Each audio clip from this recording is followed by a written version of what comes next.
Welcome to Part 8, Narration by Samira, Enami.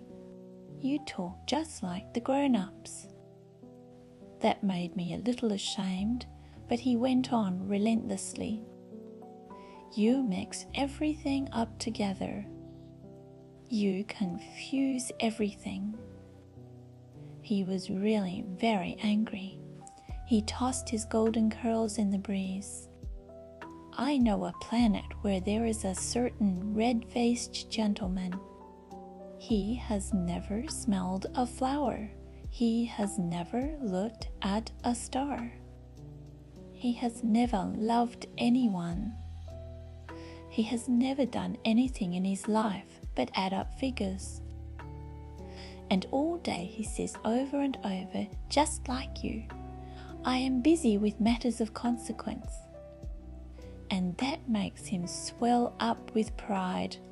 But he is not a man, he is a mushroom. A what? A mushroom. The little prince was now white with rage.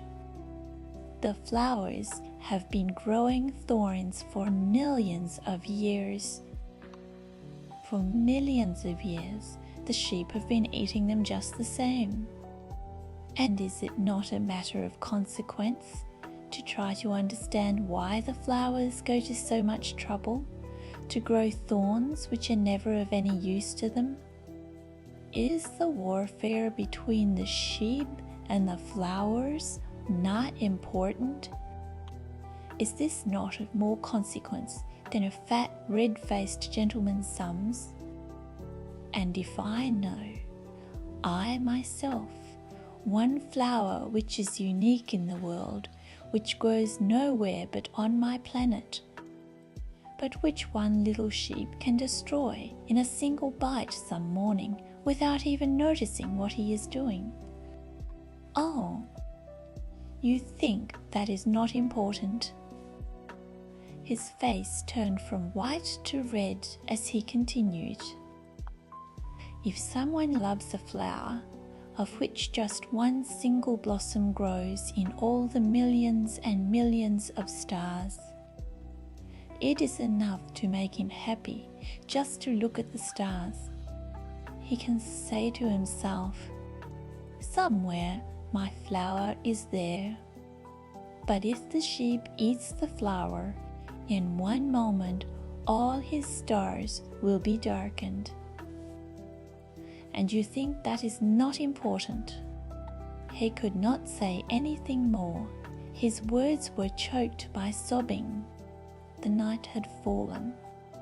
I had let my tools drop from my hands. Of what moment now was my hammer, my bolt, or thirst, or death? On one star, one planet, my planet, the earth, there was a little prince to be comforted. I took him in my arms and rocked him. I said to him, the flower that you love is not in danger. I will draw you a muzzle for your sheep. I will draw you a railing to put around your flower. I will. I did not know what to say to him. I felt awkward and blundering. I did not know how I could reach him, where I could overtake him and go on hand in hand with him once more. It is such a secret place, the land of tears. I soon learned to know this flower better. On the little prince's planet, the flowers had always been very simple. They had only one ring of petals. They took up no room at all. They were a trouble to nobody. One morning they would appear in the grass, and by night they would have faded peacefully away. But one day, from a seed blown from no one knew where, a new flower had come up. And the little prince had watched very closely over this small sprout, which was not like any other small sprouts on his planet. It might, you see, have been a new kind of baobab. The shrub soon stopped growing, and began to get ready to produce a flower.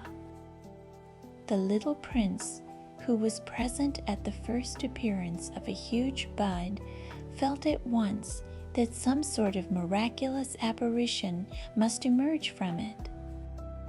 But the flower was not satisfied to complete the preparations for her beauty in the shelter of her green chamber.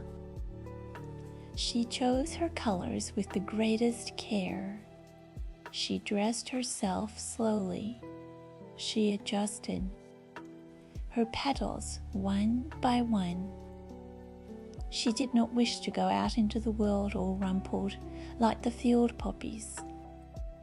It was only in the full radiance of her beauty that she wished to appear. Oh, yes, she was a coquettish creature, and her mysterious adornment lasted for days and days.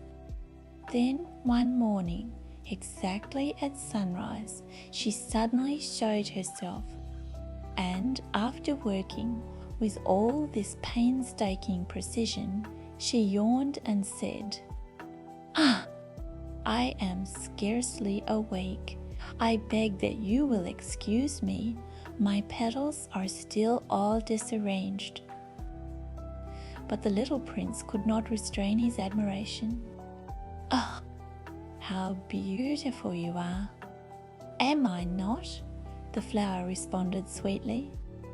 "And I was born at the same moment as the sun." The little prince could guess easily enough that she was not any too modest, but how moving and exciting she was.